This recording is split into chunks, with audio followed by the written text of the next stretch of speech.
Iman Studio. بسم الله الرحمن الرحيم. السلام عليكم ورحمة الله وبركاته. الحمد لله رب العالمين وبه نستعين. الصلاة والسلام على رسول الله وعلى آله وصحبه ومن والاه. بسم الله ما شاء الله لا يسوق خير إلا الله. بسم الله ما شاء الله لا يثرف سوء إلا الله. بسم الله ما شاء الله ما كان من نعمة فمن الله. بسم الله ما شاء الله لا حول ولا قوة إلا بالله العلي العظيم. نويت تعلم وتعليم وتذكر وتذكير ونفع والانتفاع والإفادة والاستفادة والحث على تمسك بكتاب الله وسنة رسول الله صلى الله عليه وعلى آله وصحبه وبارك وسلم. الداعي إلى الهدى والدلالة على الخير وابتغاء وجه الله ومرضاته وقربه وثوبه سبحانه وتعالى. بسم الله الذي لا يضر مع اسمه شيء في الأرض ولا في السماء وهو السميع العليم. Allahumma amin ya rabbal alamin. Amma ba'du, yang saya muliakan lagi saya kasihi tuan pengurusi surau serta barisan ahli kepimpinan surau, tuan-tuan imam, tuan-tuan Bilal, ayah-ayah yang dimuliakan oleh Allah Subhanahu wa taala. InsyaAllah sebelum kita memulakan di antaranya pengajian kuliah maghrib kita pada malam ini, kita mulakan dengan bacaan umul kitab suratul Fatihah. Kita hadiahkan kepada junjungan besar Sayyidina Nabi sallallahu alaihi wasallam, juga kepada para sahabat-sahabat baginda, juga kepada keluarga baginda Nabi sallallahu alaihi wasallam. Dan tidak lupa juga kepada pengarang kitab Syekh Nawawi Al-Bantani, dan juga kepada muslimin dan muslimat yang telah kembali ke rahmat Allah. Syahiduhumul Fatihah. أعوذ بالله من الشيطان الرجيم. بسم الله الرحمن الرحيم. الحمد لله رب العالمين. الرحمن الرحيم. مالك يوم الدين. إياك نعبد وإياك نستعين. اهدنا الصراط المستقيم. صراط الذين أنعمت عليهم غير المغضوب عليهم ولا الضالين. آمين.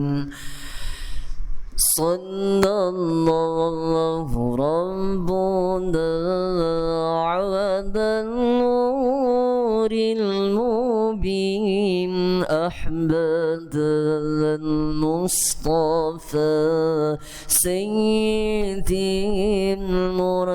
المرسلين. صلى الله ربنا على النور المبين أحمد المصطفى سيد المرسلين. صلى الله ربنا على النور المبين أحمد المصطفى سيد المرسلين. سيد الاستغفار.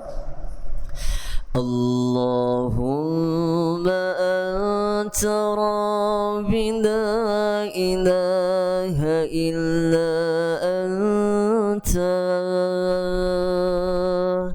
خلقتني وأنا عبدك وأنا عبدك ووعدك ما استطعت.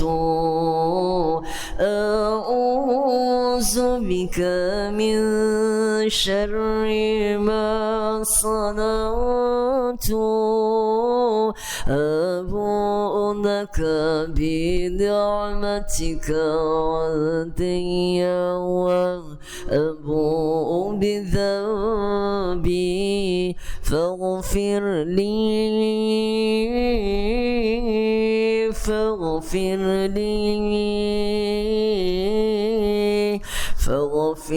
لي فإنه لا يغفر الذنوب إلا أنت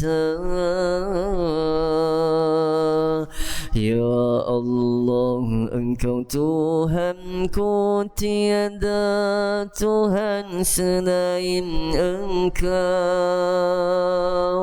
Engkau ciptakan aku dan aku hamba-Mu,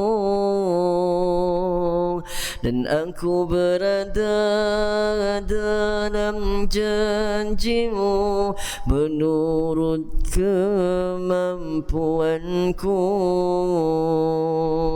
Aku berlindung dengan-Mu daripada kejahatan yang ku lakukan. Aku sedari nikmat-Mu kepadaku, dan ku sedari akan dosa-dosaku. Ampuni kami, ampuni kami, kerana sesungguhnya tiada yang dapat mengampunkan dosa kecuali Engkau. Amin ya rabbal alamin. Kabar balik tuan-tuan, ayah-ayah yang dimuliakan oleh Allah Subhanahu wa taala. Yakni nasihat yang ke-24 yang kita ambil pada malam ini adalah di antaranya 3 perkara yang muhlikat, dan 3 perkara yang disebut sebagai munjiat, dan 3 perkara yang disebut sebagai kafarat, dan 3 perkara yang diletakkan di antaranya darajat. Berbalik tuan-tuan, ayah-ayah yang dimuliakan oleh Allah Subhanahu wa taala. Di antaranya kata Al-Imam Ibn Hajar Al-Asqalani berkata, an Ibnu Umar radhiyallahu ta'ala anhuma qala Rasulullah sallallahu alaihi wa ala alihi wa sahbihi wasallam. Baginda Nabi sallallahu alaihi wa ala alihi wa sahbihi wasallam menyatakan, di antaranya salasun muhlikatun wa salasun munjiyatun wa salasun kaffaratun wa salasun darajatun. Fa ammal al-muhlikatu fashuhu muta'un wa huwa mutabba'un wa i'jabul al-mar'i bi nafsihi. Baik, di sini kalau kita tengok di antaranya atau kama qala Nabi sallallahu alaihi wa ala alihi washabihi wasallam, 3 perkara yang akan meletakkan muhlikat. Bermakna muhlikat, di antaranya muhlikat itu adalah perkara yang akan menjatuhkan kita, perkara yang akan membinasakan kita. Dan di antaranya, Allahumma salli ala Sayyidina Muhammad, muhlikat tu apa dia? Perkara yang membinasakan kita. Di antaranya kata Sayyidina Umar radhiyallahu ta'ala anhu, Abdullah ibnu Umar menyatakan, di antaranya kata Nabi sallallahu alaihi wasallam, muhlikat bermakna membinasakan kita. Yakni kata Nabi sallallahu alaihi wasallam, antara perkara yang boleh menyebabkan membinasakan seseorang itu, di antaranya ada 3 benda. Yang pertama sekali berkata baginda Nabi sallallahu alaihi wa ala alihi wasahbihi wasallam, fashuhu mutta'un. Bermakna fashuhu mutta'un, yakni di antaranya kedekut yang kita duk ikut. Itu lagi faham pada pertama kita ni. Maksud dia, perkara yang boleh menyebabkan kita ni, subhanallah tuan-tuan, ayah-ayah, menyebabkan kita ni diletakkan sebagai orang yang tak baik, bahkan boleh menyebabkan amalan kita dibinasakan adalah yang pertama sekali, kedekut yang kita diikut. Di antaranya maksud kedekut yang diikut ni apa dia? Terlalu kedekut. Ataupun orang Penang kata, tuan-tuan, kedekut piang mampu tuan-tuan. Kedekut tak hidup mesin tuan-tuan. Ni kedekut teruk tuan-tuan. Itu di antaranya, kata di antaranya juga subhanallah, iaitu disebut di dalam kitab Nasaihul Ibad, sangat kedekut sampai tidak melaksanakan apa yang wajib ke atasnya. Di antaranya nak pergi faham pada kita apa dia? Yang mana keluar bagi zakat. Nah, tu kita kedekut dah mampu tuan-tuan. Orang Penang kata kedekut dah mampu tuan-tuan. Kedekut sungguh. Sebab apa ni? Bukan saja nak keluar bagi zakat pun jenuh, bahkan juga nak bagi sedekah pun jenuh. Maka di situlah di antaranya kata baginda Nabi sallallahu alaihi wasallam, di antaranya kedekut yang kita ikut sangat dia kita. Duit belambak sangat tuan-tuan. Maka duk kepung duit tu. Lagi aku bagi zakat, lagi duit aku kurang pula. Nampak tuan-tuan? Padahal kewajipan kita bayar zakat. Dia tahu tu tuan-tuan. Tu yang kita tengok tuan-tuan, di antaranya kisah Qarun tuan-tuan. Qarun ni kalau kita tengok, di antaranya hidup pada zaman baginda Nabi Musa alaihi salam. Bahkan dalam riwayat menyatakan Qarun ni dia ada hubung kait juga dengan baginda Nabi Musa alaihi salam. Maksud dia saudara, ada di antara pertalian darah juga. Tapi nak bagi faham kepada kita, subhanallah, bagaimana Qarun itu di antaranya kita duk mengaji dah sirah, bahkan juga sejarah, bagaimana di antaranya menjadi orang yang kaya. Di antaranya dia minta doa kepada baginda Nabi Musa alaihi salam. Doa Nabi Musa indirect terus, directly kepada Allah Subhanahu wa taala. Dan ketika mana Qarun nak jadi kaya, dia bukan orang kaya terus. Tak, dia orang miskin. Sehingga kan baginda Nabi Musa alaihi salam habaq kepada Qarun, hang bayarlah zakat. Tak mau tuan-tuan.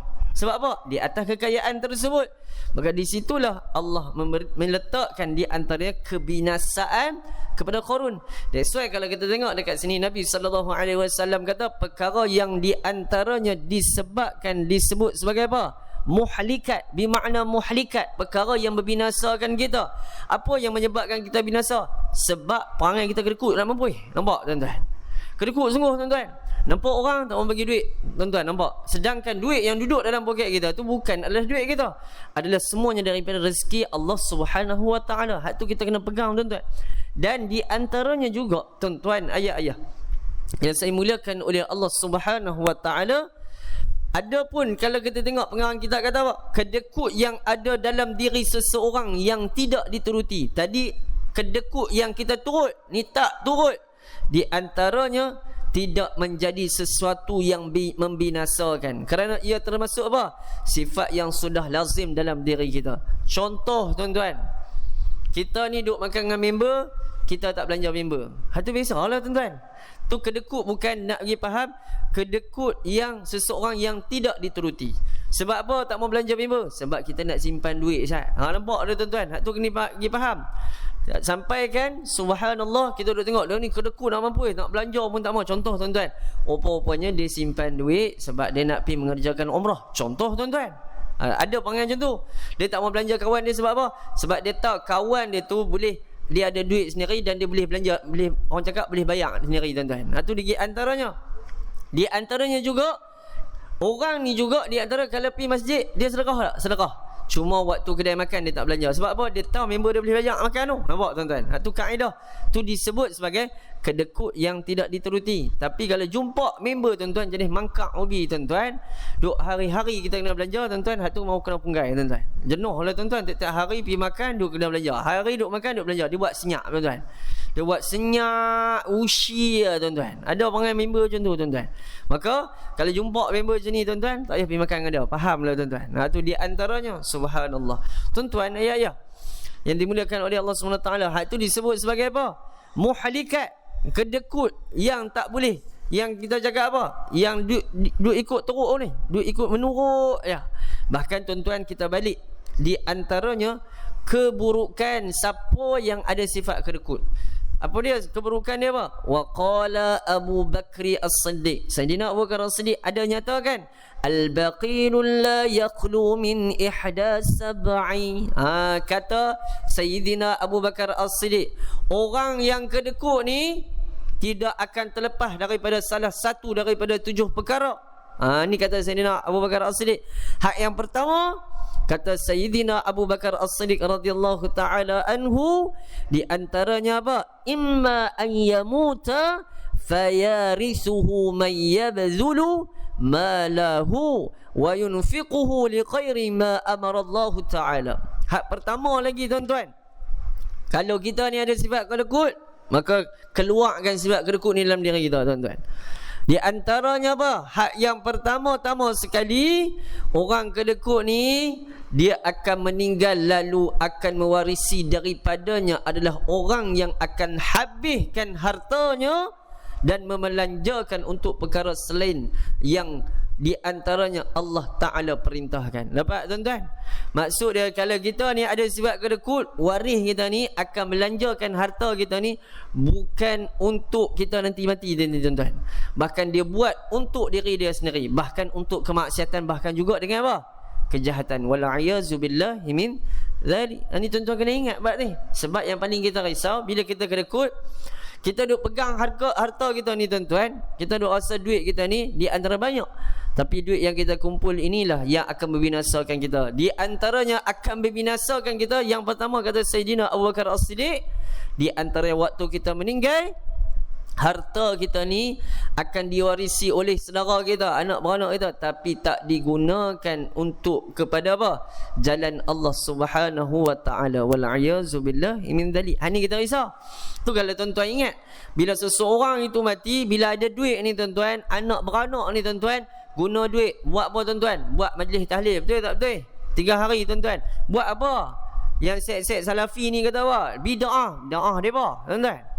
Walaupun nak kata bid'ah tuan-tuan, memang tak ada zaman Nabi sallallahu alaihi wasallam. Kita bagi orang makan, pahala tak tuan-tuan? Pahala tuan-tuan. Kita bagi asbab ni duit kita sedekah. Dapat tuan-tuan tu? Lagi faham? Buka sikit mata kita. Bagi orang makan, kita sedekah. Waktu tu orang makan tuan-tuan dengan duit, di antaranya waris yang mati tu tuan-tuan. Sebab apa? Dapat pahala kepada apa? Yang dah mati berada di alam barzah, diluaskan kuburnya seluas mata memandang. Dapat tuan-tuan ayah tu? Hak tu kena buka. Yang kedua tuan-tuan, sebab apa buat 3 hari, kenapa tak buat 1 hari? Ikut kemampuan kita lah tuan-tuan. Faham tak tu? Cuma adat kita di Malaysia ni, dia letak berapa hari? 3 hari. Betul tak betul? Kita kata 3 hari, 7 hari pun dah. Betul tak betul tuan-tuan? 7 hari dia balas ambil 2 minggu pun dah tuan-tuan. Duit belambak tak apa tuan-tuan, lantak api dah tuan-tuan. Tapi nak bagi faham pada kita, subhanallah, buat tahlil ini di antara meraikan bahkan orang-orang yang berada di sekeliling kita. Yang pertama, menyatukan ukhuwah. Betul tak betul tuan-tuan? Daripada kita tak pernah jumpa, lah hang man, aku tahu dia ni meninggal, aku daripada KL aku dengan tu nah. Nampak tuan-tuan? Hak tu member. Yang kedua, kita kongsi rezeki dengan orang tuan-tuan. Yang ketiga, sebab apa buat tahlil tuan-tuan?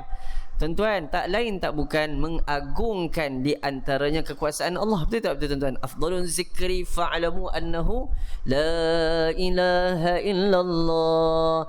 Nak abang apa? Bila kita zikir tahlil tu dapat pahala ke dosa? Pahala tuan-tuan. Hak tu orang tak faham. Dia kata, ustaz buat tahlil ni bid'ah hang tuan-tuan. Hang tak mau buat, mampu pigaan. Hang nampak tuan-tuan? Kalau nak buat, silakan. Tak mau buat, berlapang dada dengan kaedah apa dia? Di antaranya subhanallah, hang tak payah duk buat, hampir berambut. Hak tu ya tuan-tuan. Kaedah bagi mudah orang Penang kata tuan-tuan.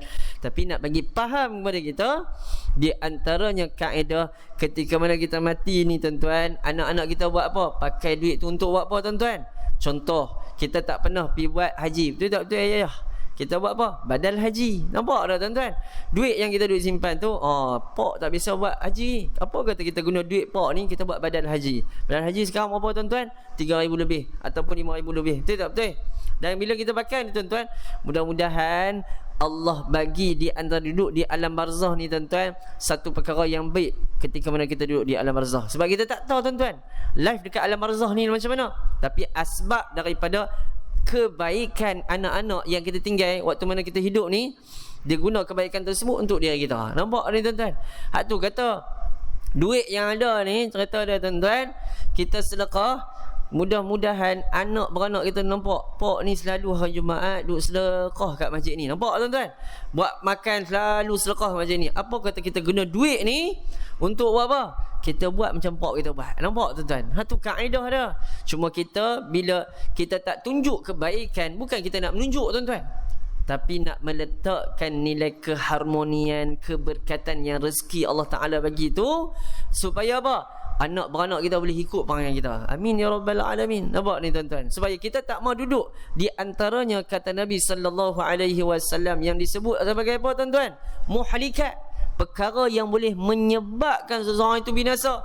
Bila mana seseorang tu apa? Kedekut piang. Geram ni tuan-tuan. Kedekut tak mampu. Wala'iyyazubillah min dhalik. Ini kena jaga tuan-tuan. Tuan-tuan, ayah-ayah. Yang kedua, kata Sayyidina Abu Bakar As-Siddiq, bila seseorang itu ada perangai kedekut nak mampuih ni tuan-tuan, ni saya habaq lah tuan-tuan, kedekut nak mampuih tu. Sayyidina Abu Bakar As-Siddiq tak kata mampuih pun, saya habaq. Yang kedua tuan-tuan, yang ada perangai kedekut ni tuan-tuan, kata Sayyidina Abu Bakar As-Siddiq apa? Allah akan utuskan kepadanya penguasa yang zalim. Ni bukan saya habaq. Sayyidina Abu Bakar As-Siddiq kata apa? Siapa yang kedekut ni, Allah akan utuskan kepadanya penguasa yang zalim, lalu dia, penguasa tersebut, akan ambil hartanya selepas menghinakan dirinya. Wala'iyadzubillahi min dhalik. Nampak tuan-tuan? Ni maksud dia, kesan siapa yang hidup dekat dunia ni kedekut nak mampu dengan duit yang dia ada. Harta yang dia ada ni tuan-tuan tak bawa sampai masuk dalam kubur tuan-tuan. Tuan-tuan ingat hal tu. Dan nak bagi faham pada kita, yang kedua ni bila kita ada kata Sayyidina Abu Bakar As-Siddiq, Allah yang akan hantar satu kullukum ra'in, apa dia? Pemimpin yang zalim untuk menghinakan kita, bahkan ambil harta kita dan meletakkan kita ni berada di pangkat atau tingkat yang paling bawah. Wala'iyyazubillah min dhalik. Nak bagi faham pada tuan-tuan, subhanallah, hidup ni jangan ada sedikit pun rasa kedekut. Kedekut untuk perkara yang kita perlu kita batas. Di antaranya kita tak belanja kawan kita macam saya abang tadi, dibolehkan. Sebab apa? Sebab kita nak kumpul duit, tentu tuan-tuan. Tapi tuan-tuan, subhanallah, kalau kita tergerak hati nak belanja orang, belanja tuan-tuan. Waktu tu kata ulama, Allah nak buka satu pintu rahmat dalam kehidupan kita, dan waktu itulah akan berkat rezeki kita dunia akhirat. Amin ya rabbal alamin. Dapat ni tuan-tuan? Yang ketiga, kalau kita ni duk ada perangai kedekut tuan-tuan, di antaranya Allah akan membangkitkan syahwat yang akan merosakkan hartanya. Allahu Akbar. Dia faham tak tuan-tuan? Tu yang cerita tu, orang yang ada harta banyak, bila mana duk menunjuk tuan-tuan. Salah ada tuan-tuan? Tak salah. Salahnya kalau niat dia tu riak, ujub dan juga apa? Takabur. Nak tunjuk kata banyak. Allahumma salli ala Sayyidina Muhammad. Tak kena lah tuan-tuan. Tambah-tambah pula ambil kata orang, tunjuk pula. Allahumma salli ala Sayyidina Muhammad. Tu nak bagi faham kepada kita supaya apa? Bila mana seseorang itu di antaranya ada sifat kedekut, maka Allah akan membangkitkan syahwat dia sendiri sehingga merosakkan hartanya. Maksud dia guna duit ni untuk apa? Untuk perkara yang maksiat, untuk perkara kejahatan. Tu di antaranya kesan ketika mana kita ni berada pada kedudukan kedekut. Yang keempat, kata Sayyidina Abu Bakar As-Siddiq apa dia? Siapa yang ada perangai kedekut ni, maka akan nampak baginya suatu buah fikiran tentang apa? Tentang pembangunan atau projek di tanah yang rosak, tidak sesuai sehingga habis hartanya di tempat itu saja. Boleh faham tak tuan-tuan? Dia kedekut tuan-tuan, duit dia ni Allah suruh pergi buat cerita diri dia ni duk nampak tanah ni rosak, kita boleh bangun. Dah lah kali tak boleh buat apa tuan-tuan. Jahanam duit dia macam tu lah. Boleh faham tak tuan-tuan? Maksud dia apa? Duit yang dia guna ni tak ada manfaat langsung dalam kehidupan dia. Wala'iyadzubillahi min dhalik. Dan yang kelima, kata Sayyidina Abu Bakar As-Siddiq, siapa-siapa yang kedekut ni, maka musibah daripada musibah-musibah dunia akan menimpa hartanya, termasuk tenggelam atau terbakar atau kecurian dan yang serupa dengan perkara tersebut. Siapa yang ada perangai kedekut, dia akan ditimpa apa ni? Musibah yang mana ketika mana hidup dekat dunia. Bahkan juga apa dia? Waktu tu duit dia akan tenggelam, terbakar. Kita tak sedar ni tuan-tuan. Duduk kat rumah tengok-tengok rezeki masuk ya tuan-tuan. Tapi kita tak tahu waktu rezeki masuk tu Allah suruh buat apa? Sadaqatul jariyah. Dan waktu itulah Allah uji apa? Dengan musibah rumah terbakar tuan-tuan. Tu contoh tuan-tuan. Pi beli barang ekspor dengan import tuan-tuan. Tengok-tengok tuan-tuan, sekat dekat mana? Kat di antaranya apa? Dekat Laut Hormuz mampuih tuan-tuan. Macam tu tuan-tuan. Mampuih dah tuan-tuan. Tenggelam pula tuan tu. Sebab apa? Kedekut dah mampuih. Tu jangan ada hidup apa ni tuan-tuan? Kedekut. Gitu. Dapat ada tuan-tuan no? Nak elok pada perangai ada sifat apa? Sifat kedekut. Dan kata lagi tu. Dan yang ke berapa? Yang keenam. Di antaranya subhanallah, kata ngarang kita, penyakit yang lama akan menimpanya sehingga dia membelanjakan hartanya untuk ubat penyakit tersebut. Penyakit tu lama dah. Dia ubat penyakit tu, ubat penyakit tu tak pernah baik. Tuan-tuan dah. Sebab apa? Sebab orang yang kedekut, Allah akan membinasakan diri seseorang tu dengan harta yang dia miliki dalam keadaan kedekut, tuan-tuan. Sebab rezeki yang Allah bagi ni supaya kita syukur. Wa ista'adzana rabbukum la in syakartum. Ayat tu dah pegang lah tuan-tuan. Tapi macam mana kita nak bagi faham, nak sebar dan lebarkan duit yang Allah bagi ni untuk kepentingan orang-orang yang berada di sekeliling kita. Dan yang terakhir di antaranya, dia menyembunyikan duit yang ada ni dekat mana? Dalam tanah, dekat dinding tuan-tuan, ataupun tempat daripada tempat yang lain, sampaikan dia lupa sehingga tidak dapat menemukan semula. Allahu Akbar. Nampak ada tuan-tuan tu? Duit berlembak sangat sehingga tak tahu fee simpan kat mana, saving kat mana tuan-tuan. Kita tak apa saving kat mana? Dekat dalam bank lah tuan-tuan. Ni jenis ada duit berlembak tuan-tuan, fee simpan bank tu, simpan bank ni tuan-tuan. Adalah kali tuan-tuan, Allahumma salli ala Sayyidina Muhammad. Jadilah apa tuan-tuan? 3 Abdul mampuih tuan-tuan. Mimpi pak kata apa? Harta hang kat negara syaitan. Mampuih tuan-tuan. Jenuh pula tuan-tuan ayah-ayah yang dimuliakan oleh Allah Subhanahu wa taala. Tapi janganlah nak pergi faham kepada kita di antara perbahasan ataupun di antaranya aksar pendapat Sayyidina Abu Bakar As-Siddiq ini nak menegaskan kepada kita, tolong elak yang kita ni ada penyakit atau sifat yang disebut sebagai apa? Kedekut. Saya tambah sikit, dekut nak mampuih. Macam tu tuan-tuan.